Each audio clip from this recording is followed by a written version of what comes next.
Bonjour tout le monde, moi c'est Otis Boto de la ferme Messi Richard. La vidéo du jour est en lien avec une problématique que tout le monde finirait par passer en venant se lancer dans ce type de projet, notamment l'amélioration des conditions de vie dans nos villages et surtout dans le souhait et l'envie et le désir total, voire absolu, de changer les conditions de vie, non seulement dans son village, dans nos pays et surtout en Afrique de façon générale. Il s'agit ici de l'ennemi invisible.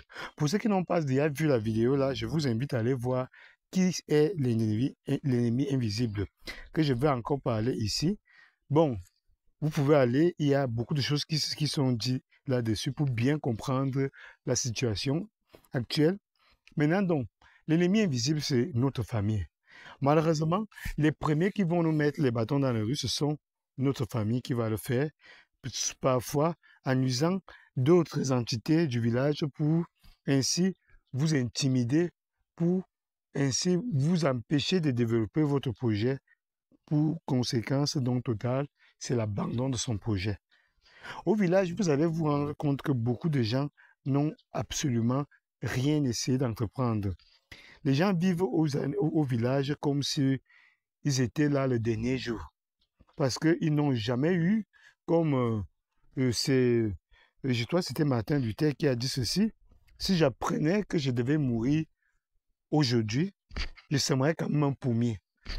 Bon, on peut employer ça, cette conception de la vie, pour nous, Africains, en disant que bon, admettons que j'apprenais que j'allais impérativement mourir dans les heures qui suivent, moi, personnellement, j'irais quand même semer le cacao.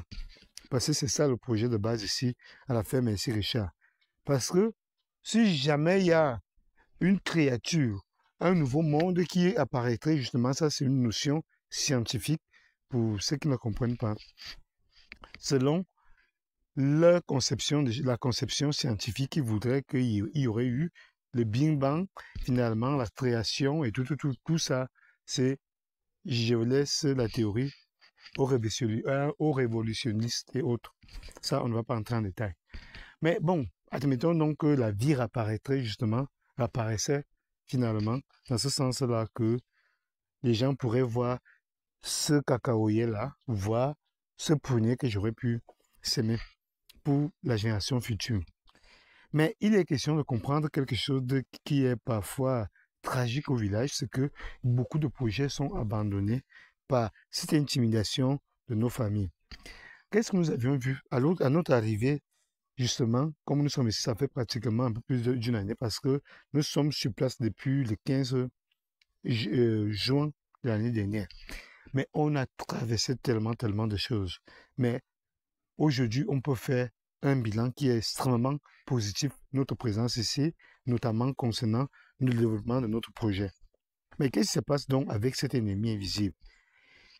Ils nous ont trié tellement de problèmes, en montant les uns des autres au village, en chassant parfois les ouvriers, que lorsque nous sommes à la maison, ils contournent, ils viennent voir les ouvriers et ils menacent, ils utilisent d'autres outils pour faire en sorte que ces derniers puissent partir parfois.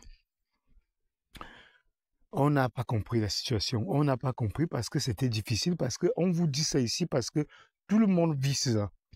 Lorsqu'on se lance dans nos projets, il faut que vous soyez outillés dans ce sens-là, que ça va vous arriver, comme ça arrivé à la ferme Richard.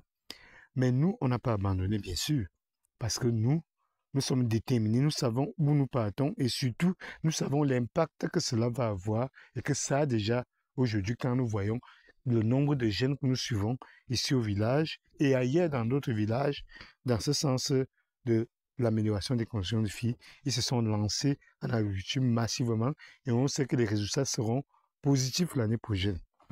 Mais on a quand même traversé beaucoup de situations. Parfois, on s'est retrouvé avec, ça s'appelle ici les brouettes, à devoir transporter les choses de la ferme en route pour pouvoir transporter ensuite en vie. Ça a été pénible, parfois même dans la nuit, on l'a fait. À cause de qui? L'ennemi invisible, la famille.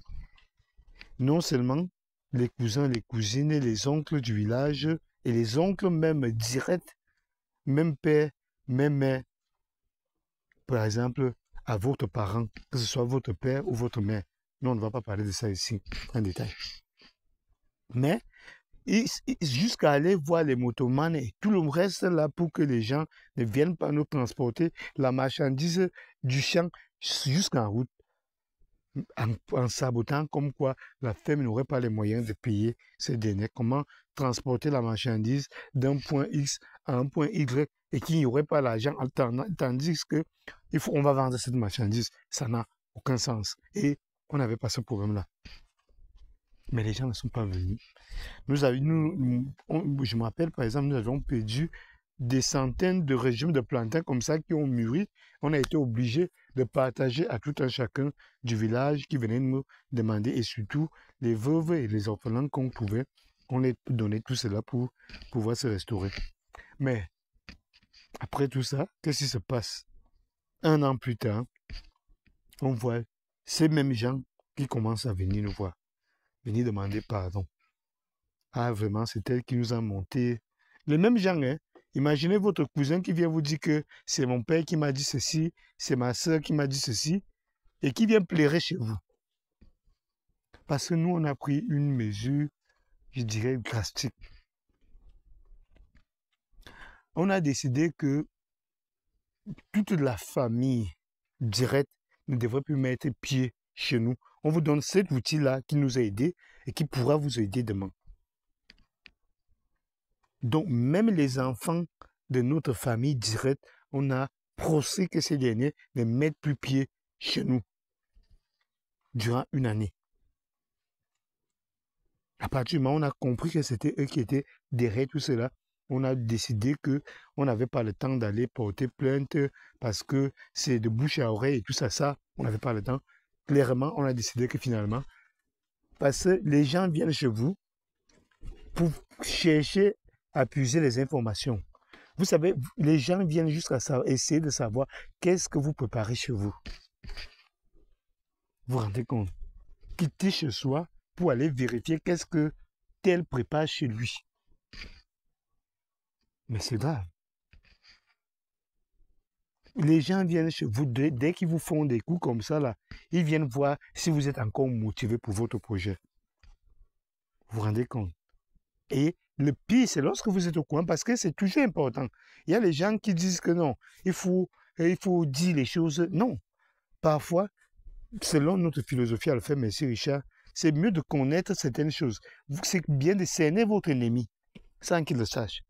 Votre ennemi, lui, sait qu'il vous fait du mal, il fait tout ce qu'il essaie de vous faire. Toi et moi, la meilleure solution que nous, on a utilisée à la ferme merci Richard et qui porte des fruits aujourd'hui, c'est qu'on a fait semblant d'ignorer que ces gens-là étaient nos ennemis, invisibles. Mais on a changé la manière de transmettre l'information. Les choses qu'on voulait faire, on n'a plus dit ces choses-là de telle manière. Admettons qu'on décide de mettre le manioc au sol, on les a dit qu'on ne mettait pas, on allait simplement défricher notre cacao, tandis qu'on mettait les choses. Lorsqu'il fallait mettre le maïs, on n'a pas dit qu'on mettait le maïs, on a dit qu'on finalement, c'est vraiment, la saison n'était pas bonne, finalement on ne mettait rien. Aux gens, à l'ennemi invisible. Du coup, lorsqu'on avait peut-être pris une équipe de choc, peut-être de 30 personnes pour venir s'installer ici, pour défricher nos hectares qui étaient déjà enfouis, sous l'herbe, on ne les a pas dit. On a tracé avec les ouvriers au champ. Ils étaient là peut-être c'était généralement pendant 1 semaine. Vous voyez 30 personnes en 1 semaine et vous défrichez même 20 hectares en 1 semaine. Parce qu'on repartissait. Et quand les gens là du village, même pas les gens du village, je parle bien de votre famille au village, lorsqu'ils se sont rendus compte, tout le temps, ils étaient en retard, peut-être de 3 jours, avant de comprendre ce qui se passait. Mais aujourd'hui, avec beaucoup de fierté, qu'on vous partage cet élément-là, cet outil-là, ne transmettez pas tout ce que vous faites à vos familles. Parce que l'ennemi invisible, ce sont eux. C'est eux qui vont tout faire pour vous empêcher de vous développer. Et c'est notre cas. Et je vous dis bien que les oncles directs à votre parent, votre père, votre mère, c'est ces gens-là, vos cousins directs. Pas jalousie, pas méchanceté selon nous. Et ils sont là depuis des années. Ils sont parfois en ville, ils sont parfois fonctionnaires. Mais lorsqu'ils voient que vous, surtout les gens de la diaspora, tels que nous bien sûr, quand ils voient que vous avez une idée, ils n'ont jamais cru, ils n'ont jamais voulu faire quelque chose. Pour eux, l'agriculture, c'est la pauvreté. Et finalement, ça ne les intéresse pas. Pour eux, le plus tôt possible qu'ils partent en ville, même pour faire le pouce-pouce en ville, ils gagnent même leurs petits 2000 francs la journée. Ils sont contents, ils viennent au village avec de beaux vêtements et puis ils se disent qu'ils sont déjà arrivés. Et quand vous voyez, comme nous, dans notre cas, nous sommes quittés de la Suisse pour venir faire notre projet, œuvrer pour l'amélioration des conditions de vie, ayant fait un constat depuis 2017 qu'il y avait la difficulté à vivre ici au village où les gens n'avaient pas de quoi manger alors qu'il y avait tellement d'espace. Ils semaient les petits espaces pour manger et les rats et autres engloutissaient tout cela et finalement ils n'avaient plus de quoi vivre. On s'est retrouvé même avant de venir entreprendre ce projet à acheter les sacs de riz au village pour partager au village. Et on a compris que ce n'était pas la solution parce qu'on ne pouvait pas tenir des centaines de personnes comme ça là des années. Il fallait venir apprendre ces gens à pêcher au lieu de leur donner le poisson. Et lorsqu'on arrive donc pour faire cela, c'est tout ce que nous sommes en train de vous raconter là. Croyez-moi, allez encore voir l'ennemi invisible, vous saurez ce qui s'est passé. Et d'autres vidéos même. Les difficultés que nous avions eues. Alors qu'aujourd'hui, en une année, ces jeunes se sont lancés massivement en agriculture et on voit les fruits. Les gens que nous sommes arrivés, c'était minces comme ça. Vous voyez, ils sont déjà... Vous voyez la corpulence. Vous voyez la vie. Mais imaginez, si on se basait que sur l'ennemi invisible, ici, notre famille, on n'a pas peur de le dire, notre famille. Croyez-moi, on allait abandonner des centaines de personnes du village. Et maintenant, même au niveau de l'arrondissement, quand nous partons ailleurs, les gens qui viennent nous donner les retours positifs, n'en parlons plus des gens parfois qu'on prend depuis l'extrême nord du Cameroun. Les nordistes qui travaillent ici, les anglophones qui travaillent ici, dont leurs conditions de vie ainsi que leur famille vivent mieux. Je ne dirais pas aisément, mais par rapport à leur situation de départ, ils vivent mieux. Ici à la ferme ici, Richard. Et d'autres même qu'on accompagne qui rentrent encore chez eux pour aller faire la même chose chez eux, ayant économisé ici. Croyez-nous, en une année, nous en sommes fiers de voir ces fruits-là. C'est la raison pour laquelle on s'est dit qu'il fallait impérativement vous donner cet outil-là. L'ennemi invisible est à l'origine d'échecs de beaucoup de projets. Pour les personnes qui vivraient en ville, lorsque vous revenez au village, peu importe quel métier vous faites, peu importe votre fonction, quand vous décidez de retourner au village, ils rient avec vous quand vous venez, peut-être pour un jour, pour un week-end. Mais dès que vous tournez le dos, croyez-moi, quand vous voyez vos ouvriers partir, quand vous voyez les vols dans vos fermes, dans vos champs, dans tout ce que vous essayez d'entreprendre dans vos villages, ce ne sont pas simplement les ouvriers. Ils travaillent en collaboration avec votre famille. Ils savent que vous ne ferez rien à votre famille. Si un ouvrier vole votre poulet et donne à votre cousin direct de la famille d'aller le vendre, vous allez enfermer qui et laisser qui? Vous voyez donc que ça leur donne un poids absolu.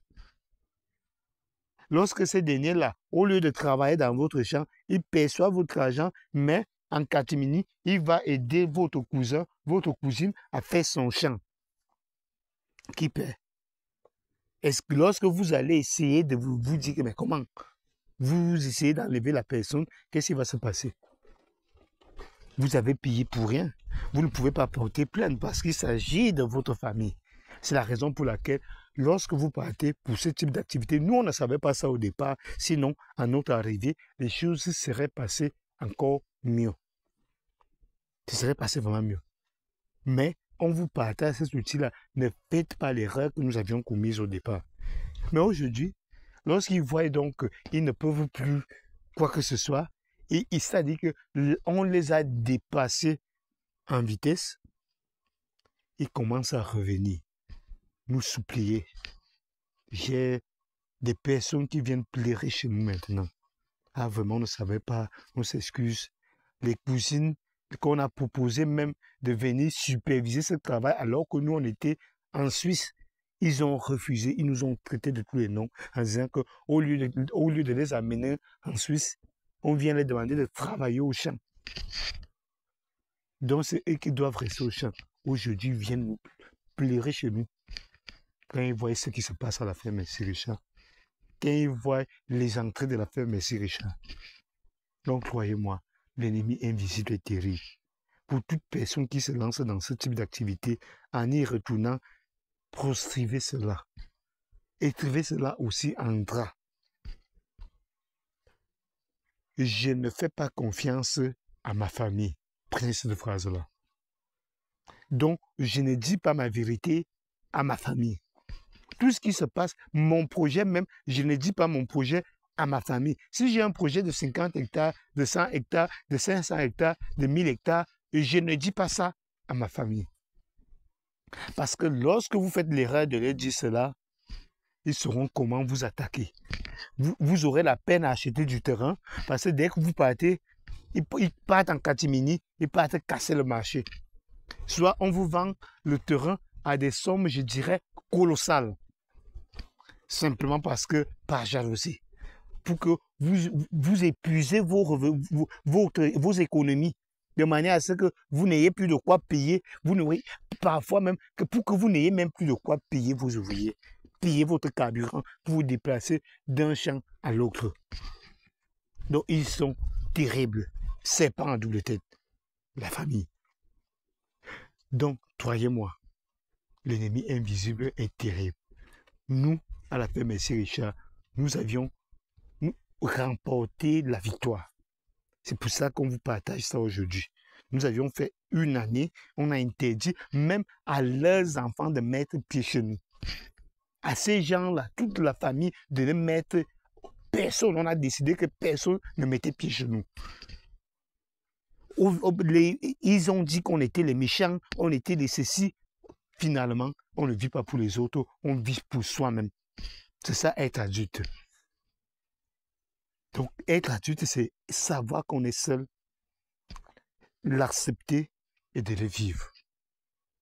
Mais en visant le bonheur qu'on a déjà défini dans d'autres projets, le bonheur n'est pas une joie éphémère. Le bonheur, c'est une multiplication de joie à des variétés différentes qui fait que nous vivons ce bonheur en permanence. Lorsque nous voyons notre champ de cacao qui se développe, lorsqu'on voit le visage de quelqu'un qui travaille chez nous, qui décide, lorsqu'il perçoit son salaire, cette joie-là de vivre. Lorsqu'on voit que quelqu'un est venu tout mince avec sa famille, mais quand on voit qu'il prend le poids, il vit bien. Mais vraiment, cette joie-là, ça n'a pas de prix. C'est tout pour la vidéo du jour. Abonnez-vous massivement. Surtout, suivez-nous dans cette aventure. Vous verrez, et non seulement le développement du projet, mais vous aurez davantage d'outils et surtout, c'est l'Afrique qui gagne. Bye bye. Ciao.